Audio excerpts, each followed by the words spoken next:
Here we are. That took a while. Good morning, Mark. Anna, good morning, darling. Good morning, everybody. If anybody's there yet, we're just, it's taking a second to get stuff going. It's delayed for the minute to go live, but we are good. How are you doing, okay? Yeah, we're fine. We've had a very busy week, so yes, progressing forward very quickly at the moment. Yeah, just quickly before we go, can everybody just confirm I'm okay with my microphone again? Because I seem to be having like ups and downs as usual. If anybody just let us know, please, that I'm okay. I'm still a bit horsey, so I don't want to shout over too much if I don't have to. It's 3. Come on. Anybody else, just let us know. Well, I'm sure I'll be there. Somebody let me know later if they can't hear me. So anyway, right, Mark. So I do apologise. How is it going then? How's your Food Finders Hub before we proceed? Anna, extremely good.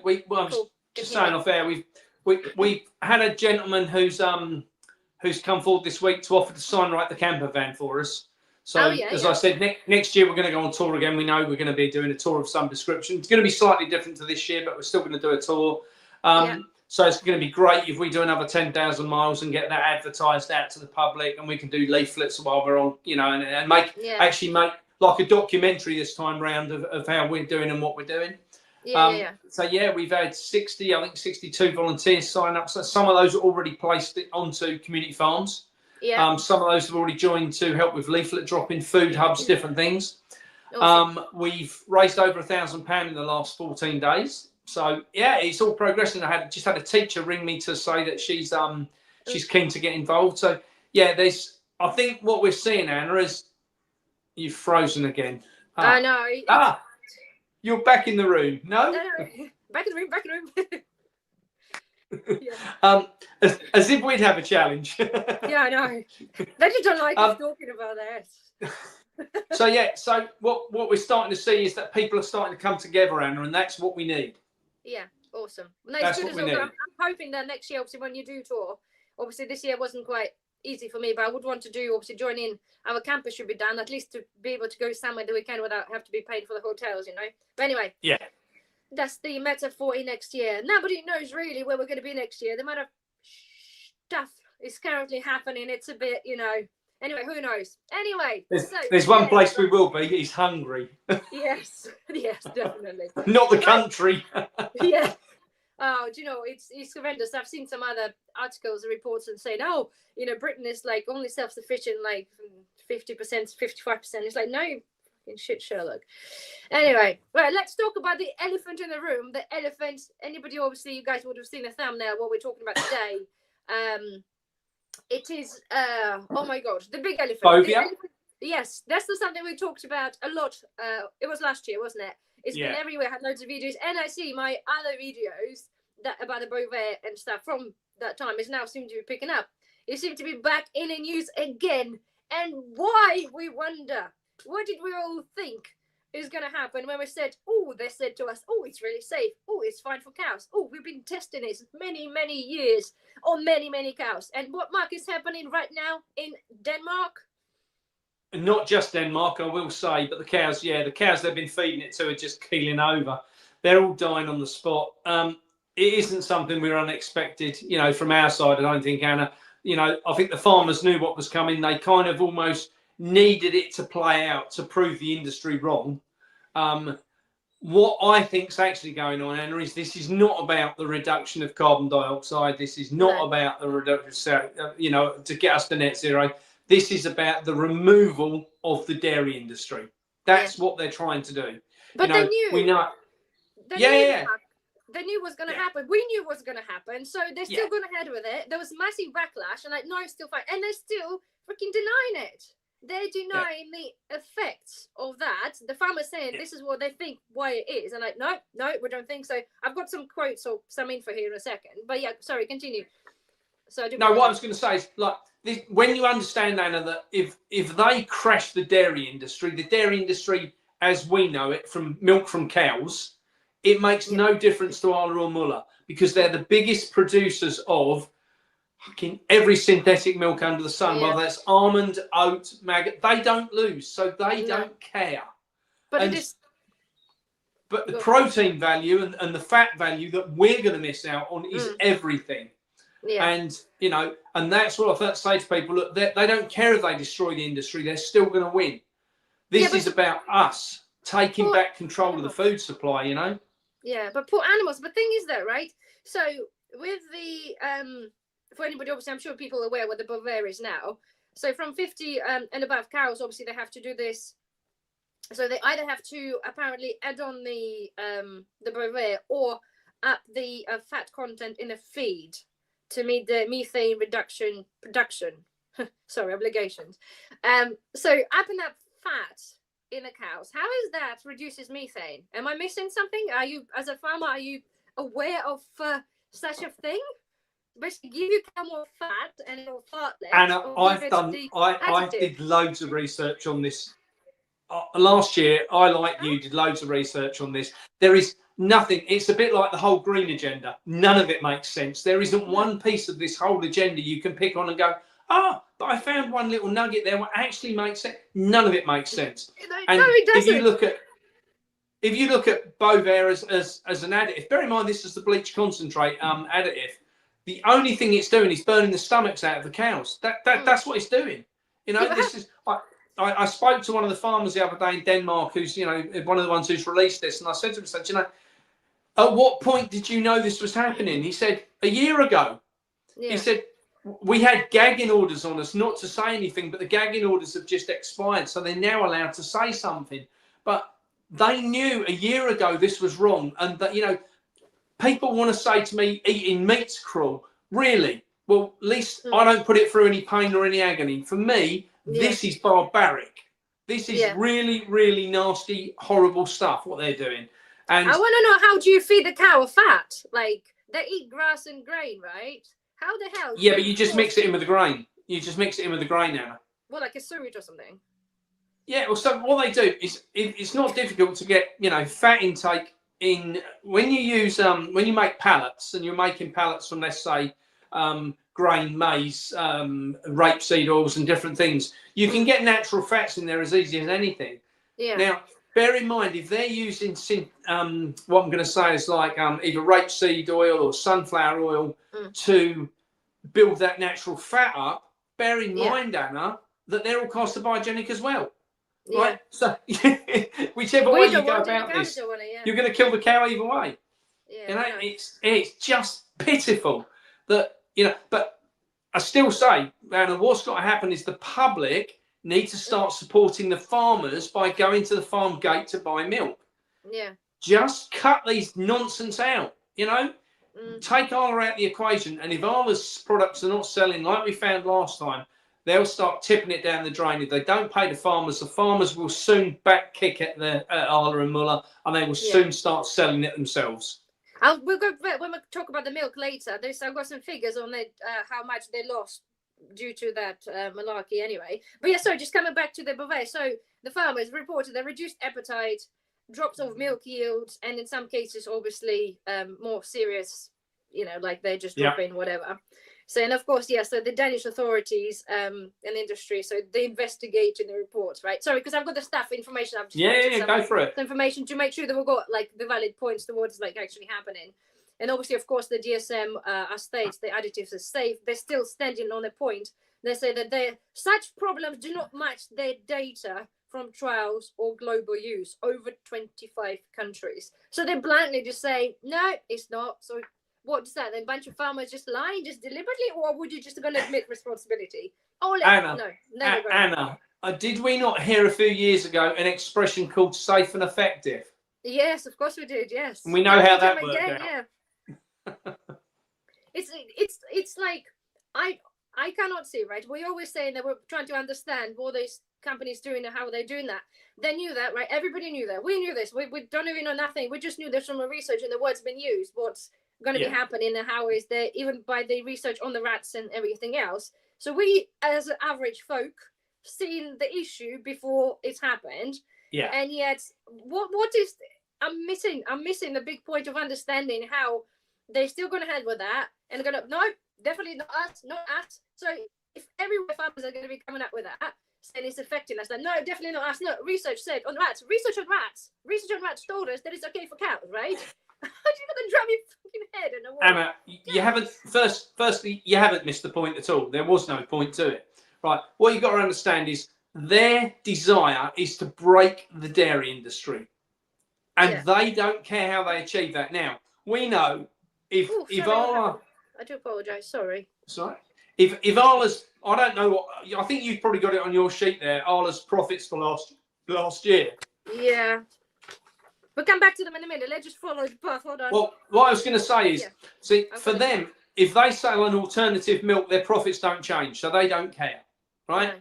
But bear in mind that they're probably being paid billions in the background by the WEF and people like Bill Gates to actually, you know, because they're the people who have paid for the science. Let's be honest, Anna. Yeah. We know lots of things that scientists would not come to that conclusion if they were not being paid to come to that conclusion. Yeah. Yeah. We know that happens. So what makes this any different? What, just because it's just a pint of white milk?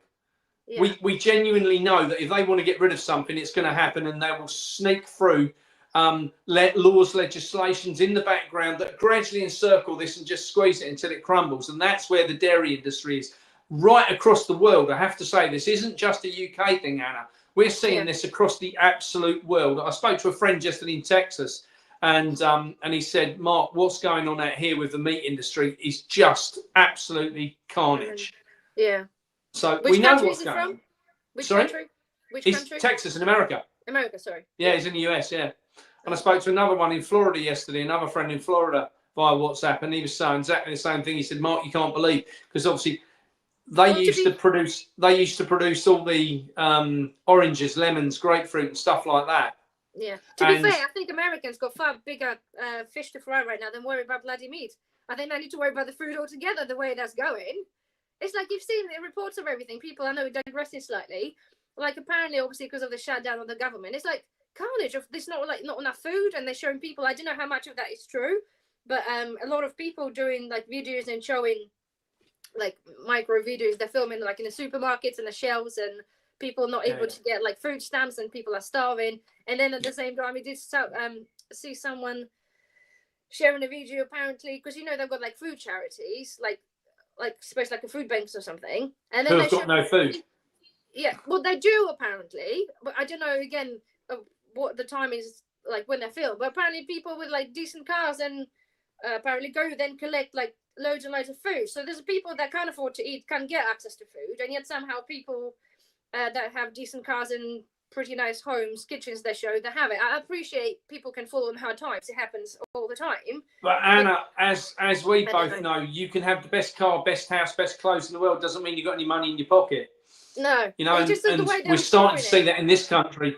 Yeah, it's just the way they were portraying the food, like the people that kind of. Yeah, well, I'm sure you know that. Weird. Yeah, well, let's be honest. We know the media are not overly honest, don't we? That's something we can all take on board. Yeah. Anyway, but no, somebody said that somebody watched the video, so made 90% of the cows sick. I assume that'd be the Bovaer, the food additive. I wonder at which point the farmers will be able to say, do you know what? We're not doing that. Because what's the point then? You're going to feed your cows, you reduce your milk production, whatever else other, reduce appetite and blah, blah, blah. It's kind of a vicious circle. At which point they're going to say, do you know what? I'm not going to do it. I know a lot of them are in the contract, the legal obligation. But then you're not going to keep feeding them and kill all your flock, are you? Not flock, all the herd, just because, are you?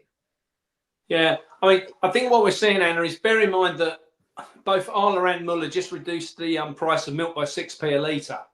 Yeah. Now, that is obviously one of the biggest contributing factors towards bringing the industry down, because if you take the price the farmer gets, price hasn't gone down at the till by 6p, that's for sure. No. Right? So the only person who's losing out is the farmer. So if the farmer was already at the point, cost of production on milk is about 48p a litre, right? Yeah. And they were being paid about 40 to 46p a litre. I've got the exact figures in here. So they're from November, 1st of November, which is, well, like a week ago. So our conventional milk price will fall by 2.63p a litre, taking the headline rate to 42.71p a litre. On organic milk is unchanged at 57.95 pence per litre. Hold on, that goes in there. So But the challenge is, if you keep dropping the price of the product, something has to give. The farmer at some point's got to make a decision. Does he have less of a herd? Because if he's only got so much coming in, and this is the problem where we are at the moment with the whole farming industry. You know, we should have DEFRA stepping in at this point and saying, no, this is not acceptable. The NFU should be stepping in. This isn't acceptable. NFU stands for no fucking use. DEFRA are just fucking useless. You know, we've got nobody standing up for the farmers. Nobody. And that's where, Anna, it's so important with shows like yours that the public get to understand, by people like me coming on, where we actually are as an industry, because we are, you know, I know for the last year, Anna, you and I have been doing the talks about how critical it is, you know, for the last, you know, over this last year, where the food supply chain is. It is on the tipping point. And, you know, and people say, and I think I said the other day, you know, Gloria and I were after some nuts, and Gloria went into Sainsbury's and she said, oh, it's full of stuff. And I said, but what stuff? She said, and she laughed and she said, that's the point. Yeah. It's all plastic, all crap, all synthetic, all made up, all processed. There's nothing in there what's any good for you. No. And this is the problem. People go in a supermarket now and they go, oh, wow, look at all the pretty packaging. Look at all the, you know, oh, I saw this on television. I saw, oh, that's on special. That's great. Where's the food coming from? Where's the actual food? You know, you go in there, the meat's no good. You know, who wants to eat meat that's got bovine in it? Let's be honest. Yeah. Somebody said that. It's a good point, though. So can we trust farmers for not poisoning the food? Because obviously, if it's all money driven, like with the bovine stuff, it's difficult. It's a hard line, isn't it? Really? And I think what point we need to make here, and it's really important for the public to understand this, a lot of farms are owned by Arla and Muller, right? They are the ones who are testing this stuff at the moment, actual Arla farms. So the farmers who have come and spoken out are Arla farmers. They know they're going to be hung out to dry for what they've done. They're never going to work in the industry again. They know that, but they know they've got to do something to tell people. So this isn't the everyday farmer in this country. Bear that in mind. This isn't the, you know, Fred who's got, you know, 80 cows, or John who's got 60 cows. This isn't them people. This is the multi-conglomerate farms what have got 1,000, 1,500 cows that are 100% commercial based, all owned and run by Arla. And that's where the problem is. And that's how they've portrayed this, as it's all farmers. It is not all farmers. Don't think that is. Yeah. Okay. So they talked, apparently the Arla, so they issued the caution to the farmers. Apparently there's going to be a short-term downgrade in the milk prices amid the global market volatility. So basically, understand that there's not enough people are not buying milk so much anymore. I wonder why. Well, now, Anna, I had a conversation with a farmer the other day because he phoned me to tell me I was completely mad talking about Food Finders Hub and telling people to go to farm gates to buy milk. And he said, you know, you don't understand, Mark. And I said, explain to me how much you get paid for milk. And he said, now I get paid 38 pence. Right. I said, okay. I know farmers like John Cook, for instance, that are down in Swindon, Dora's Dairies. They are earning £2.50 a litre and selling all their milk at the gate. Yeah. And I said to him, at what point do you think it's not viable for you to sell milk? Yeah. You know, they're going to push you from 36p, they're going to go to 32p, we'll be down to 30p, they'll just keep pushing till you collapse. Yeah. Now is the time. The public are gagging for this. They're gagging for farmers to sell them for good food direct, but it needs to be good. Yeah. People need a reason to go to a farmer. Yeah. People need to trust on that as well. The fact is that there's no bovine. Because, you know, you said about, last week we talked about, and you said, oh, there's something in a clause they're not allowed to, what's it that bovine we're talking about? They're not allowed to disclose? Or was there something else? No, they're completely under a non-disclosure agreement. Yeah. So how come the people won't trust the farmers, really? If you're not even allowed to say yay or nay, people will be like, well, how do you know? Is that why we're falling the amount of milk that people buy is falling? Because people just can't trust it anymore? Yeah, and I thought it's all going to just brush under the carpet because bovine are like people either make their choices with the milk, they either buy this or they just don't give a monkeys what's in it, because to some people it's not a big deal. So I don't know how people are going to trust, if people still trust it or not. I don't know. But I don't think people will ever trust the dairy industry again. I think the problem is that people are being led to believe this is farmer driven rather than system driven. This is being driven by the likes of the supermarkets. This has been driven by the likes of Arla, Muller, Bill Gates, George Soros, all the people who don't want us to have good quality food. This is not the farmers. And what I think we're going to see, Anna, is a massive kickback within the next few months at the system. Anna, I took 18 calls in 2 days from farmers saying, Mark, how do we get registered on this website? How do we sell direct? We're coming away. And there's a guy called David Wheatley. If people check him out on social media, he is a farmer up in Lincolnshire, up towards Wisbech, and he's just taken upon himself. He's got about 250 tons of wheat sitting in the barn, and if he sells it, he's going to lose money on it. So he's decided he's going to try and sell it at cost, direct to the public, right? And he's selling it in kilo and 2 kilo bags. Right. Okay. Right. And he said, so what people are going to do? Mill it? Well, Anna, interestingly, listen to this. If you buy a bag of flour, how long does it keep, Anna? A couple of years. Okay. If you're it for a bit longer. And that's only if it's real shit stuff with loads of preservatives in it. Good quality wheat doesn't even last 6 months. Good quality flour, right? Yeah. With no additives, right? If you get a bag of wheat, it will keep for 30 plus years. Yeah, if you store it correctly, yeah. So if you store it correctly. So if people get into the mindset of, well, actually, for me to buy a bag of flour, and I don't know how much a kilo of flour is now, but a kilo of flour is, I don't know, what, £2? 1.5, depending on what you buy, depending on what the brand it is. But the basic 79p for 1.5 kilos for, say, Lidl one. And that's a good one or just a cheap shit one? Just Lidl's basic, just Lidl's basics. Yeah. The decent, if you're looking at the Dove's one or some other branded ones, you're looking at about £3 4 kilo or 1.5 kilo. And that's my point. So I think what we're going to see is we're going to see people starting to buy directly from farmers and start buying wheat and mill it themselves. And I can see that coming. Yeah. And I think we're on this a good idea, yeah. We're on this transition at the minute with the whole of the food industry. And we're starting to see on a daily basis farmers that are ringing me that want to change how they farm but don't know how. And they're the ones who are on this transition to come across from chemical farming right across to organic, chemical-free organic. And they are starting to understand, I can't just grow 500 acres of wheat anymore. I need to grow 50 acres of wheat and sell it all direct to the public. I need to grow 10 acres of potatoes, 5 acres of carrots. They're starting to understand it, Anna, and that is brilliant. Now, that is the thing what will bring down the system.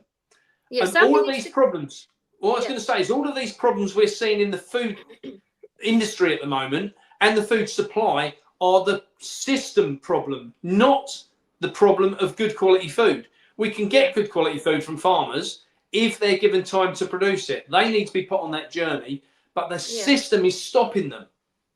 Yeah. But no, the wheat berries is definitely a good idea. It's a prepper myself. I'm thinking, because flour does go off, even with the Milo bags, you might end up having, if some eggs survive still, you still get basically flour mites in it. It's just what it is. And it does get stinky after a while. But the wheat berries is great. But see, we're so, as a community, as a nation, as people, we're just so far away from that original thing. People used to the fact is you just go and buy yourself a flour rather than grinding your own wheat berries. But see, buying the wheat, if you buy this online, is horrendously expensive, and then obviously, of course, there's the point of having the ability to mill it into the flour, and that's the problem. There's not enough. I've seen before, and I considered I really wanted one because I think as a preparer this is a great thing to have, but they're a horrendous amount of money and you don't really want to have the digital one. You want not digital. You don't have it to be plug-in jobby. You want a sort of hand thing that will safeguard you from the electricity issues and stuff. But Anna, I bet you if I did an hour's research on the internet, I'll bet you there's a company in China that's making hand-turned mills that would sell them into the UK for probably 20 quid a go. Do you know what? It's blown my head. I've been looking into China and some of the things they produce. It's blown my head and just how easy it is to get that stuff here. You can really make one phone call to one of their distribution warehouses in the UK now, and anything at all, including bloody mobile houses. Pre-packed houses. They're so advanced, and they hold the key, I believe. Because British manufacturing, it doesn't exist anymore. And until it does, or until America catches up and supplies us with stuff, we've got to get this stuff to kind of step us through these things, you know, like mincers especially. You know, Anna, when I was a kid, everyone had a mincer fork screwed onto the table, put your lump of meat in the top, you minced it up. Everyone had one of those, right? I've got one. Well, right, but we've come away from that, haven't we? Sorry, I'm a bit chilly. Yeah, you're right. We've come away from that, and we've come away to this nonsense about everything's electric. But the great while the electric's running. Yeah, I know, exactly. The thing is, there is a shortage of grid type things, really. I used to have the equipment. Sorry, that's what I'm going to say. I used to have the pasta maker. Sorry, I don't want to touch my microphone. The ones you clamp to your top and you do this. Yeah. I bloody got rid of it. I don't know where, but I bought myself. I have one of those food combiner processor multi-thing attachment, and I bought attachments for that. And I'm thinking, you know what? Damn, I wish I didn't. Although we still have electricity, not the problem. But it'd just be so much nicer just not to have to rely on that, you know. But it's one of those things, cleans the house. You want to have things a bit easier and all in one place, and then you think, oh God, good luck finding that now. I'm sure you can still buy a clamping one, because I think Italians are still use the that kind of thing, but yeah, they do. Yeah, I'm sure you can buy them out there. You know, they'll be out there. To be fair, if the world's collapsing out there, I'm pretty sure if we have to make pasta, we can make it by hand, roll it out with a pin, and then cut it with a knife. You know, I'm sure that's not a big deal anyway. But anyway, so with the Arla, I wanted to say, so apparently the Arla food market is 25th anniversary, and they're basically a solid first half of 2025. They had a net profit of 158 million. 158 million. Yeah, with a revenue of 7.5 billion euros. That's in euros, sorry, not. That's bloody ridiculous, isn't it? So apparently they had a drop in the net profit, right, by like just under $1 million.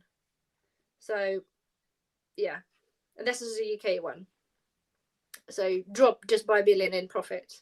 Wow. So whether obviously they're talking about the drop in people for some reason, obviously not buying milk or whatever. And Anna, I noticed someone's put in the comments there that, you know, Mark, I'm surprised at you. I'm disappointed you're buying Chinese stuff.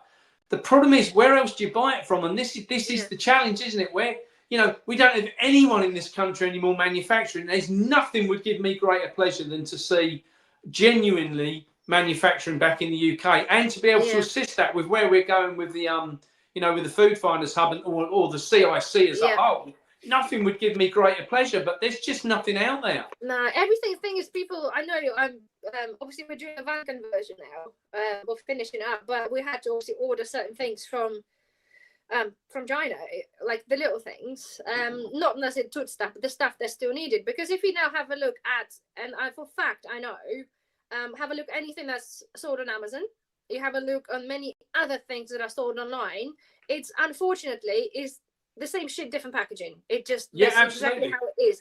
It's the same stuff, and I know, like, they really what was it? I don't want to say it, but I can't actually 100% remember. But I know it was something that I've done a review a long time ago on something. It was an expensive product, and then I've seen that the same thing sold online somewhere else for like peanuts. It's because the company says a global company, they will brand it and sell it to us, assuming that's that. But it's all the same. It's in fact, because before, obviously, I've used to run our own business, and beginning of the time, we actually looked at importing stuff from China, and I've created, not going to say what it is, but it was a product specifically that I've designed the packaging and everything else, and it was designed specifically for me, for my company, with my brand.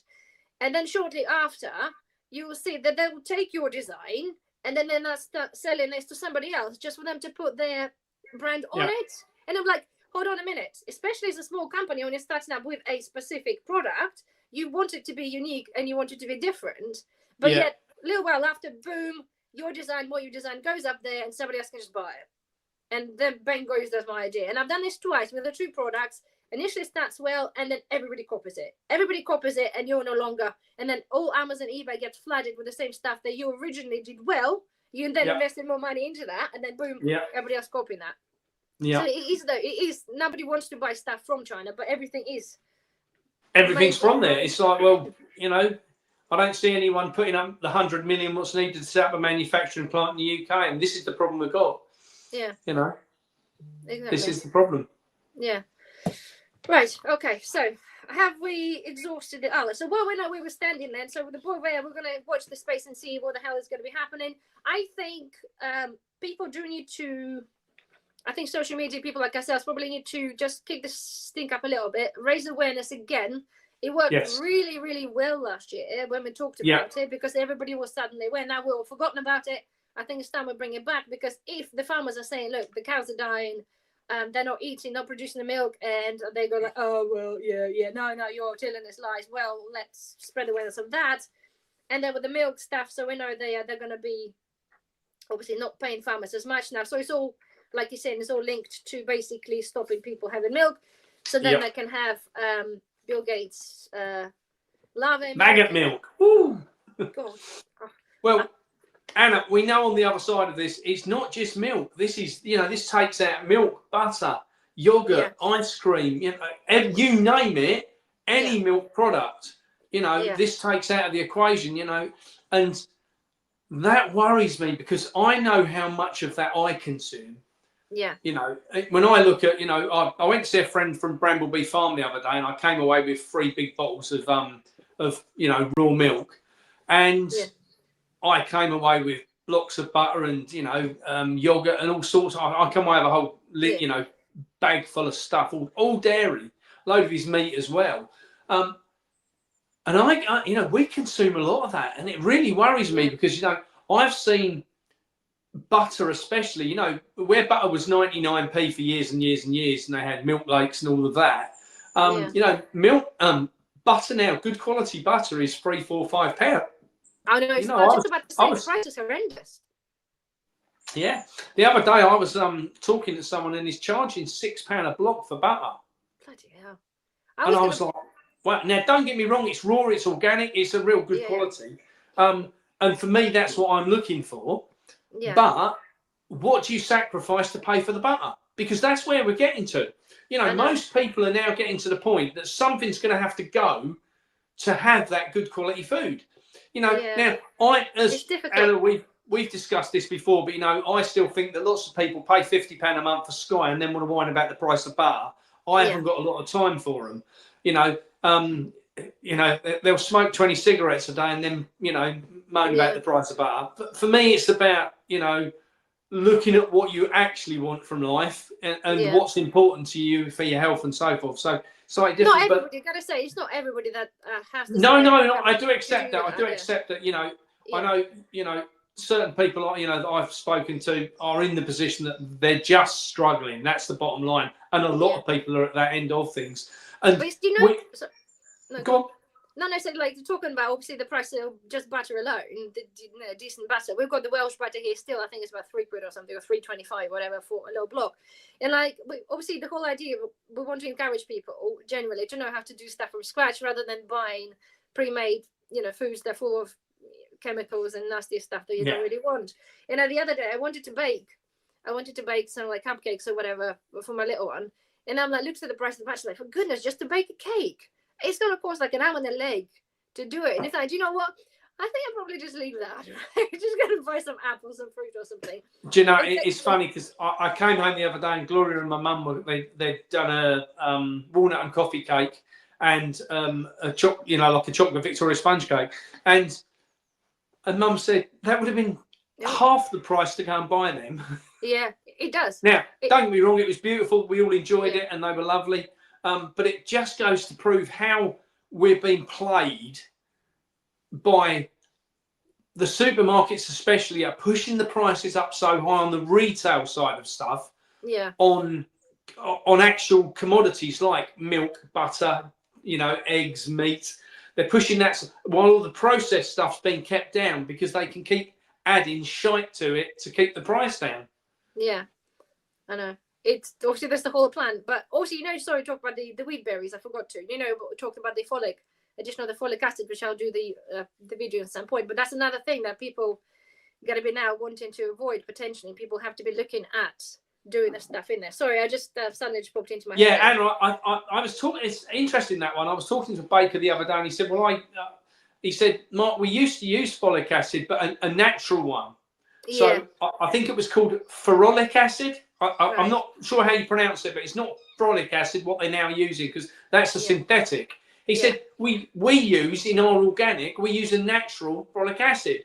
He said, and that's not the issue. He said it's the synthetic ones, because it changes the protein value again. And your body can absorb, and it stops you absorbing zinc and something else as well. I said, I'll do this, and I've done some research on it. I just need to publicize that to give people like basically better idea what it is, that because some people think, oh, what's a big deal, is it's as good as vitamin, but it's not really. That's not natural vitamin. You get the natural folic from your greens and all that, not from stuff that company decides to put in it. But Anna, one of the things I think we should just cover here, and I think this is relevant, going back to the wheat side of David Wheatley selling all this wheat by the kilo and that, I think where this comes back to is the provenance of things. So if you go and meet your farmer and you chat with him, and he walks you around the field, and you see the field looking nice and healthy and full of weeds, and you can make it, and understand, well, that's not had no chemicals on it. You can make this decision. You can talk through what the options are with him, and this is where we've completely detached ourselves in the food supply. I want to be able to walk onto a farm and be able to go, oh, I like the look of that pig there, and they go, oh, Mark, that's going to slaughter next week. Brilliant, pack us half of it. Right, where does that milk come from? That cow over there. Where do those eggs come from? Those chickens down there. That's what we need to get back to, in my opinion. And this is where I think at the minute the problem lies, on the biggest scale of farming, that the public are not involved in the food. And that's kind of that has been brought about by, oh, look, we can just go to the supermarket and see it all in one place. That's great, but we're not seeing it. What we're seeing is hundreds of farms, thousands of processors, all working in the background to send all this shit to one place, and then we see it, when it's all in its pretty packaging. And that's, I think, in my opinion, where the problem lies. Well, moving on to, you said about the chickens. Obviously, there's a thing with the chickens again. I've covered this right on my on the I talked about my chickens. I seem to have an issue with the girls. They just seem to be not wanting to eat.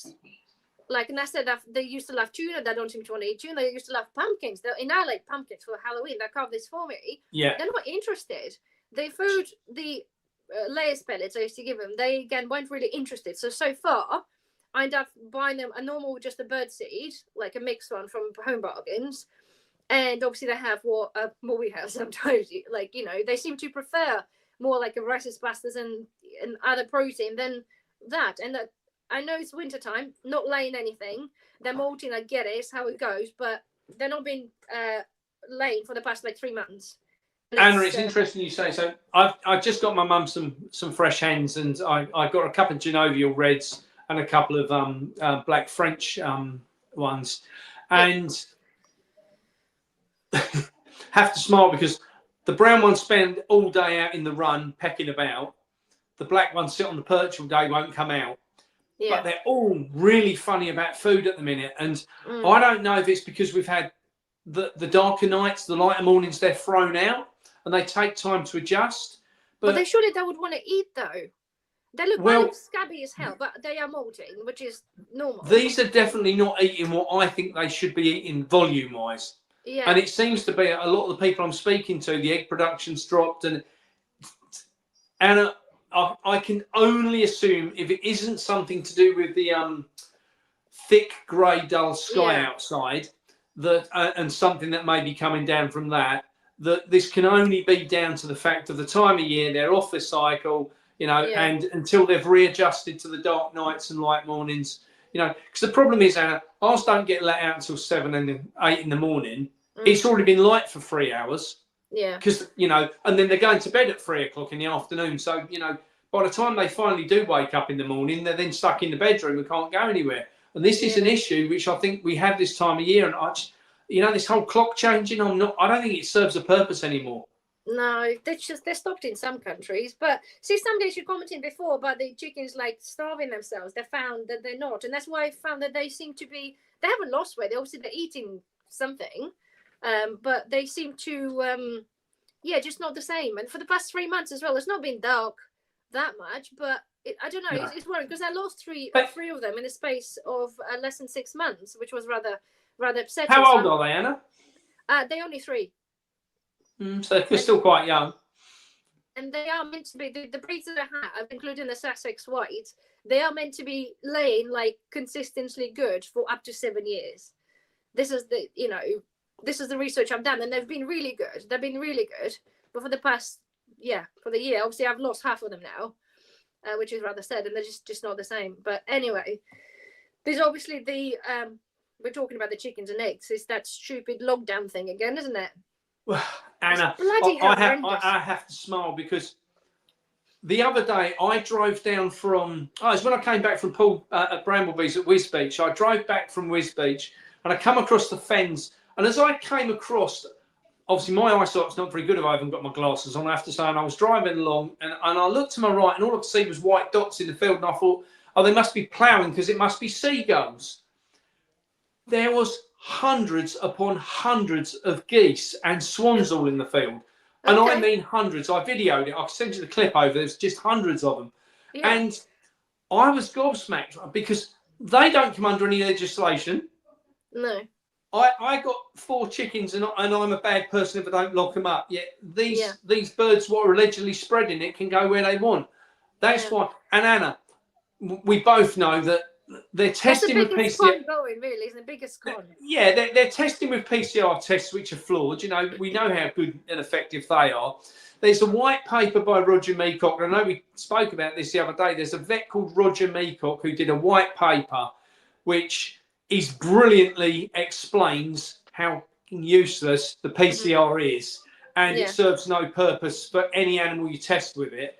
And it's approved as a white paper by the Veterinary Association. Now, then vets are using the PCR test after their own authoritative body has said it's useless, are then using the same test to prove it exists. When no matter how much you ask DEFRA, never once have they ever proved that bird flu actually exists. Now, the problem I have with bird flu is if I've got 50 birds, they have to be locked up. Yeah, if you've got less, you've got less than 50 birds, they don't have to be locked up. But that changes actually this weekend. If you've got any amount of birds now, they need to be locked up as of this weekend. Because I'm sure the last year everybody had to lock them out, and now I've seen that, and I'm like, hold on a minute, what's fucking sense in that then? Well, no, that changes this weekend. So this weekend they changed it yesterday. I had the message from DEFRA yesterday. So this weekend, the entire UK's got to be locking their birds down, and even if you've got one bird, it's got to be locked up. Now, they're probably bloody better off inside anyway. I haven't let mine out for a little while now because people suggested, maybe because of the outside bit, keep them in and see, what's happening. But we talked about the bird. They are again leaning towards probably having a massive slaughter over like another 1 million birds or something. So then the price of eggs go up again. That's the only way I assume they keep going on about it, on and on and on and on. Anna, it's always about stopping you and I having our own food supply. And it's people commenting on this. This is what this is about. That's why they don't want the small milk dairy, because they don't want us being able to buy it. That's why they only want Arla and Arla controlling it all. Their last attempt at controlling the dairy industry is to smash it completely to bits and not have it anymore. Yeah, that's how they're going to control it. Somebody COVID passport for your chickens. Yeah, somebody commented on one of my videos before. I must say I don't know the country, but apparently there was a questionnaire sent to people to say whether they use their garden for growing stuff or having like things like chickens, and I'm like, fucking not filling that in. Like, you can jolly well jog on. But apparently, again, I don't know what the country is. I'm not sure whether it was America or whether it was here. But to be fair, wouldn't be really surprised. Like people saying, it's all just constantly just attack on our food ability to grow the stuff, the food, whatever. Absolutely. To be fair, soon I wouldn't be surprised if they said, you need the planning permission to put up a living greenhouse in the garden or something. Do you know what I mean? I think that's inevitable anyway, and I think that will change. Because at the minute at home, you don't need planning permission for a greenhouse or a polytunnel, but I think that will change. Anna, we know they're only going to keep squeezing this. What I would say to people and anyone listening to this, if you're thinking about getting into producing your own food, don't hang about. Start on this journey now, because this journey is going to get a lot more difficult and a lot more expensive and a lot more harassment as we progress forward.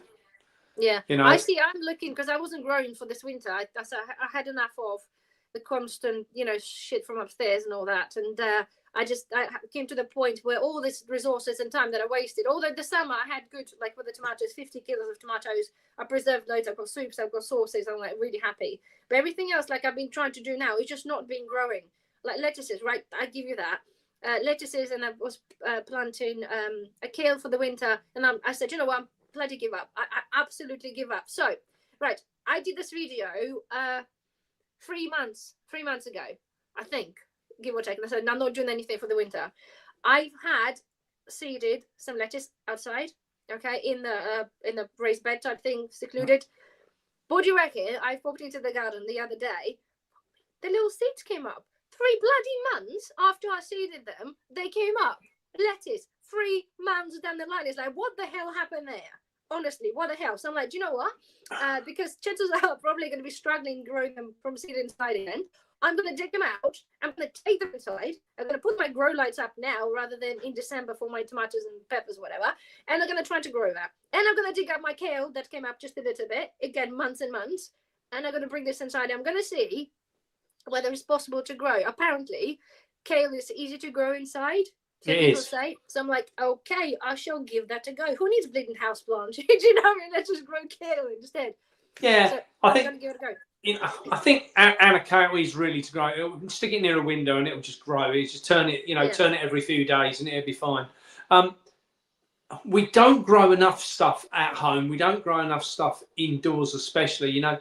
One of the things which I'm looking at for the chickens here is to get wheat, soak it in trays, let it shoot so it's about 2 inches tall, and then feed it to them and do it in seed trays. So it's only in small trays. Yeah, somebody commented, I think, on my there for my chickens to give my ladies sprouted seeds and stuff.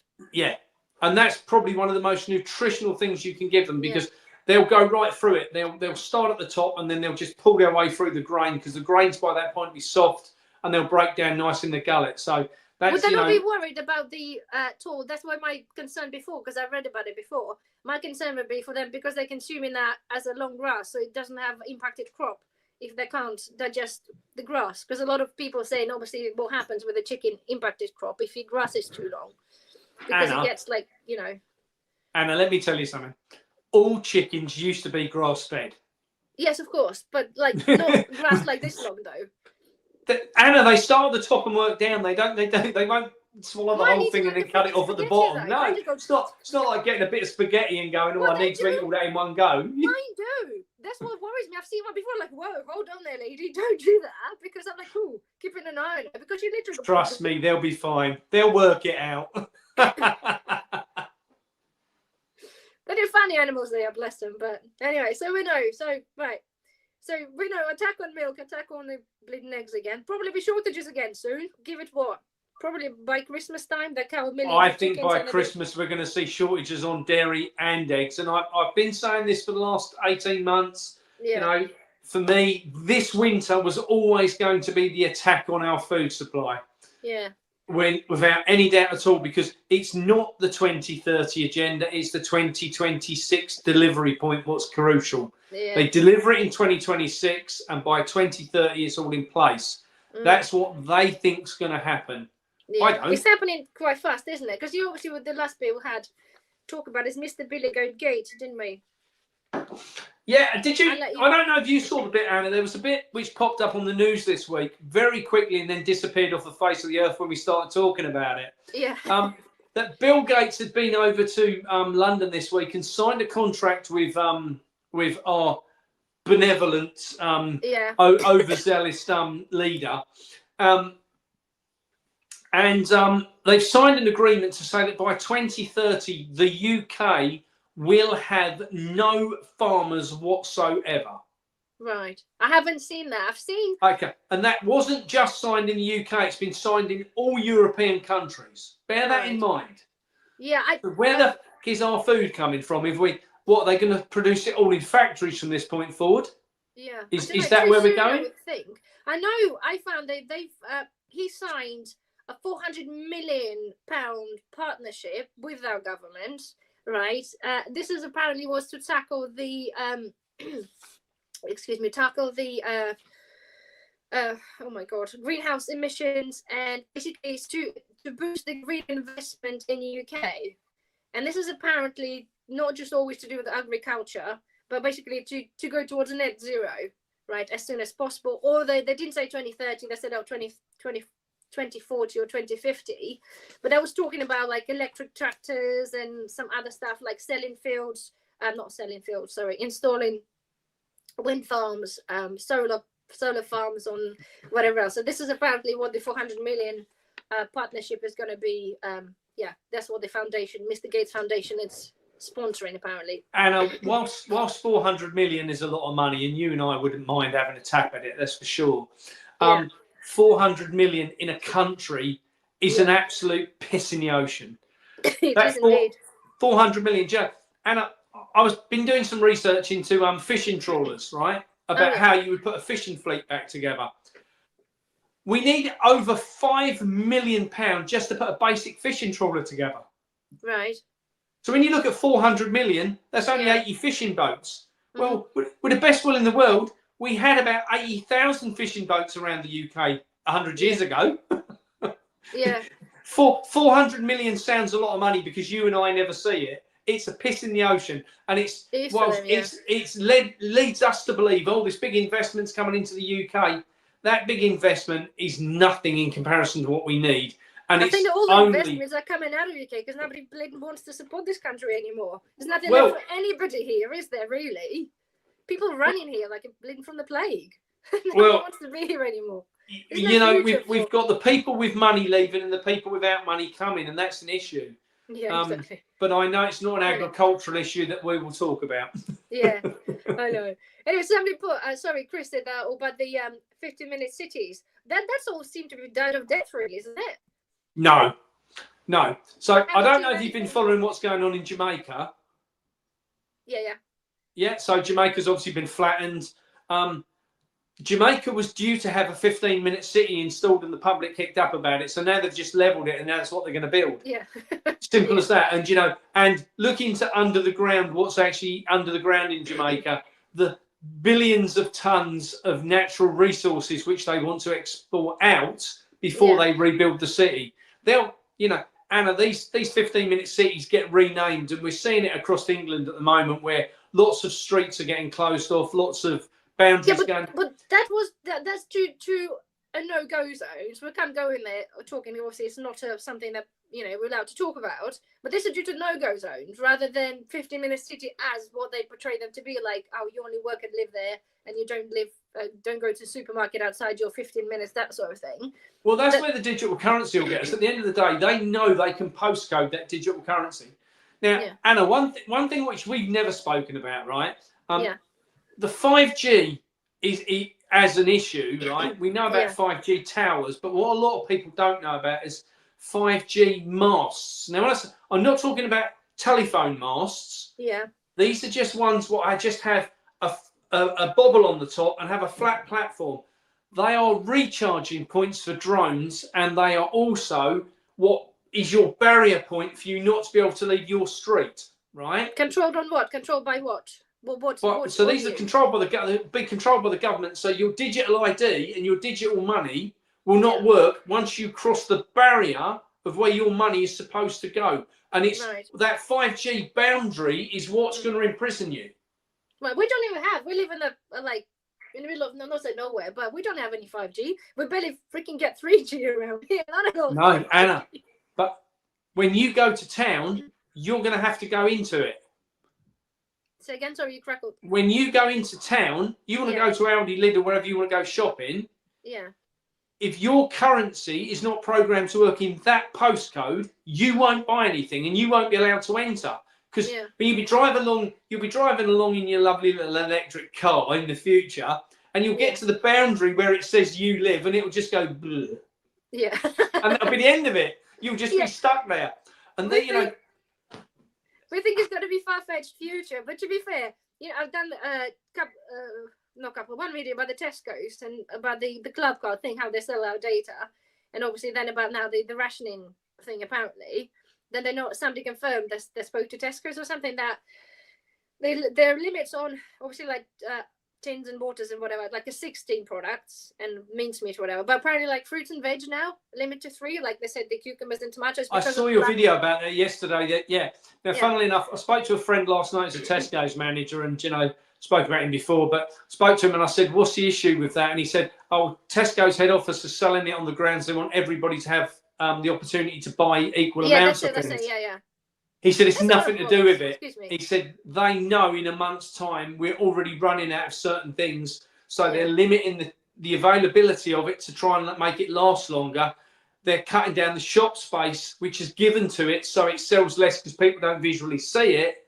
He said this is a whole conglomerate of mountain of things which they're doing to try and push other products. So if you've got, for instance, fruit and veg, and you want to cut down the amount of bananas, you just shrink the size of the display. We know that. Put the price up.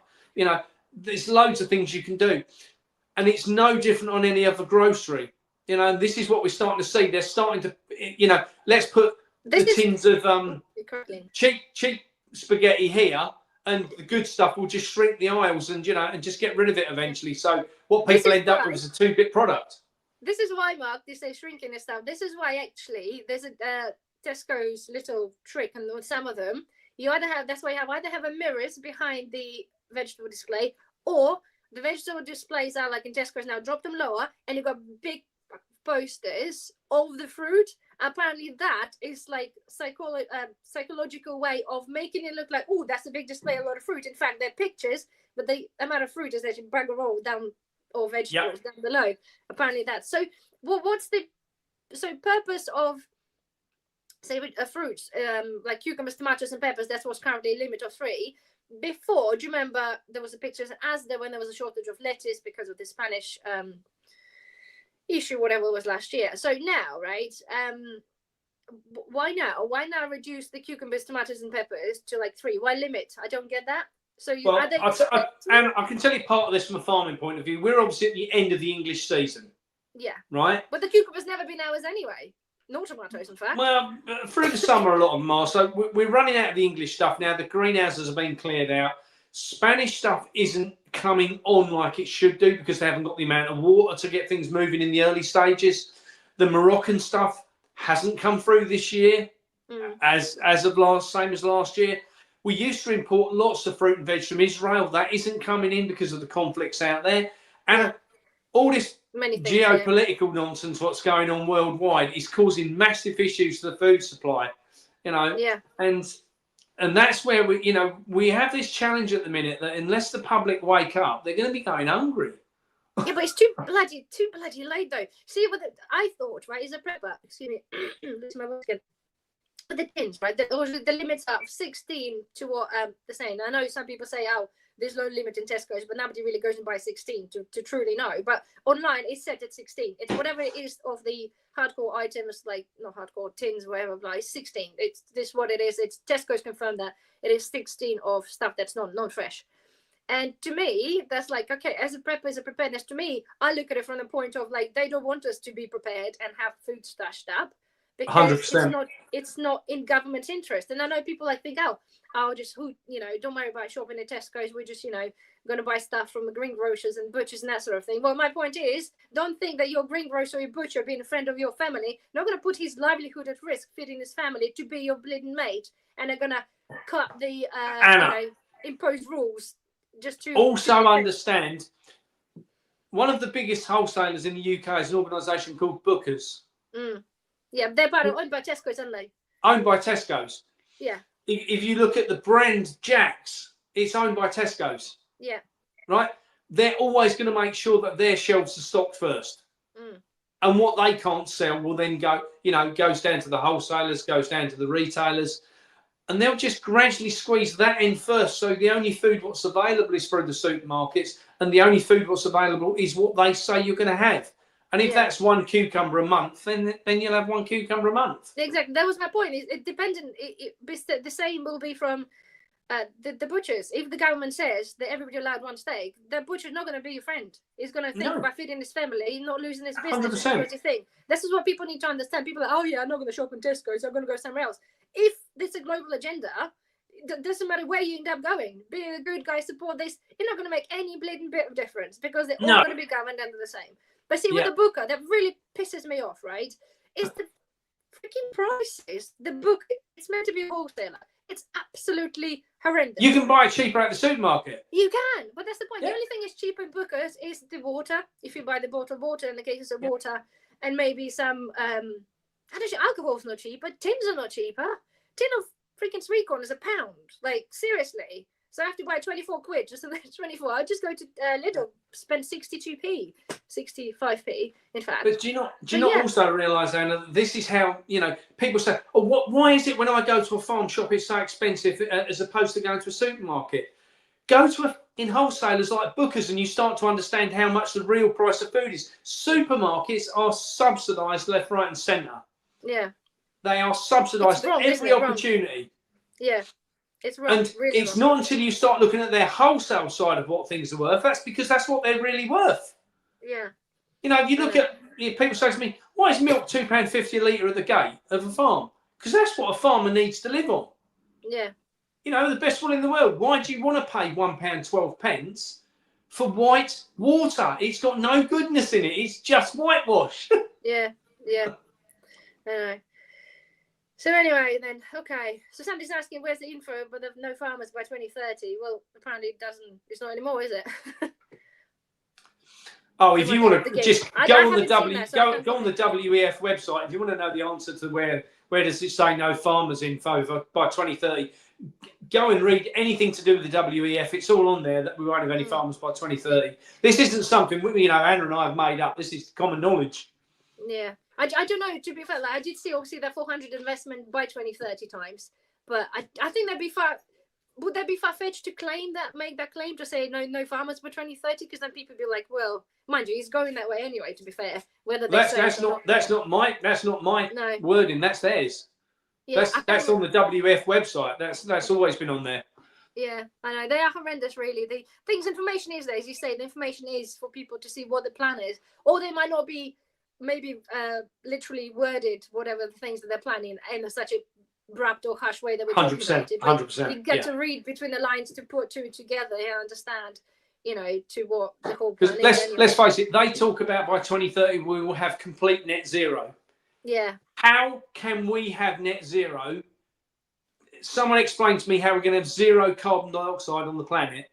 We are at 0.04% at the minute, and if we go down to 0.28, we stop existing. So for people to go, well, we're going to get down to zero. How the hell does that work in people's heads, Anna? I don't know. I know they're talking about we should to get the net zero the farming because I didn't bloody print that. He was saying that agriculture causing like literally up to 60% of the carbon. But it doesn't. But it doesn't, Anna, and this is where the problem comes in. They lie and make these statistics up to make the farming industry look bad, so people go, "Oh my God, it's terrible." Yeah, it's terrible, and then everyone's still happy to consume the fact that they're buying all this stuff from China, what's coming across, and and it's being fueled by coal-fired power stations, and the carbon dioxide going into the air is 100 times what it is in this. We don't, they say, that England's responsible for 7% of the, or whatever it is, of the world's CO2. Is it? Because there's no way that we could be in a position of producing that when we don't produce coal. No, exactly. But it's the same principle, Mark. It goes on the basis of I don't know, not say Sophie's Choice. It's really a dilemma of the shit they keep pushing against, say, the protecting fruits, all this shit coatings and they're going to put in on fruits, vegetables. Yeah. Because they do want to, we want to save food. People are going hungry. We want to make sure there's no food waste. And then, boom, we're going to be importing it. We're going to be coating stuff in oils that we not really want to be consuming. And then we're going to be flying this halfway across the world. So we're going to save a couple of tomatoes or apples or whatever, not going to waste. It's like, seriously, if we just put two together and work out, do you know what? Actually, much rather just not bother spending money investing into machinery and stuff required to coat your food in some stuff that they think is good. It's cheaper not to do this and just let the food go to waste, probably for the environment's sake, but then import that, store it somewhere, and have, I said, the machinery that will do that thing for you, produces more bleeding CO2 and stuff, than to worry about. It's everywhere you look, is those, I'm not really sure how to put it, but they tell you one thing is a solution to tackle something else, and yet that will create far worse effect. It's like we talk about creating to save the to want us to eat lab printed meat to save the CO2 on the planet. We're gonna be lab grown meat in a little thing is there that costs like freaking 100 times more to print the steak than for cow to be in the field for a year and do its farting all it wants, right? Yeah. It makes no bloody sense, right? So it's not supposed to. It's researchers there. I've done the research when I talked about the lab, lab meat and stuff. It produces far more carbon dioxide to basically print the meat than for the cow. That's it. Problem freaking solved, right?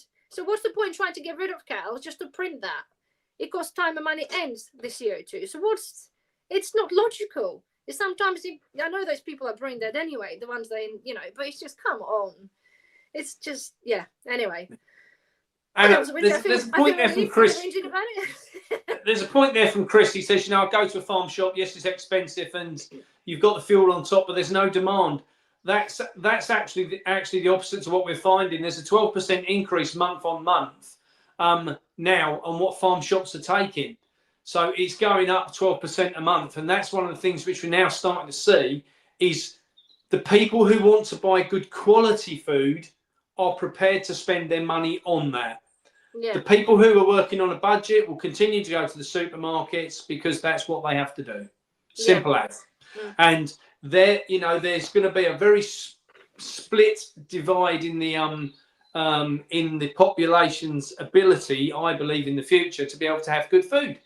Yeah, and that's being forced on them by supermarkets and the government. That isn't the farmers. Yeah. The farmers are producing a good quality food.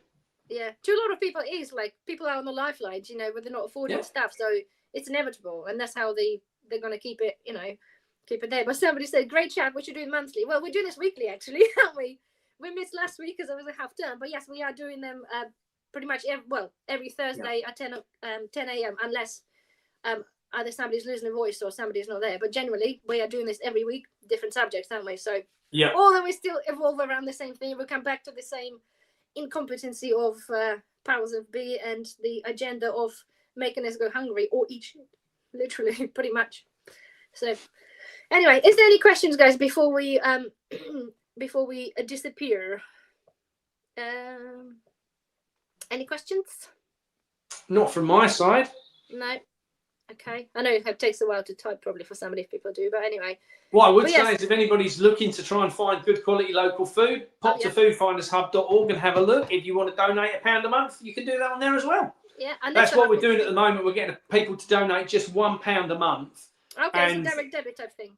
Yeah, and then with that, we are then using that to do the marketing to help farm shops, farmers markets and so forth, and to buy items that farmers need in the future to be able to develop their farms on the transitional point. Yeah. What about raw milk? 100%. That's what we need, as much raw milk as possible. And we need to encourage. There is a website, I think it's called Raw Milk Association something, can't remember, but if you find it on Google, easy enough. It lists every farm across the country that supplies raw milk at the gate. Yeah.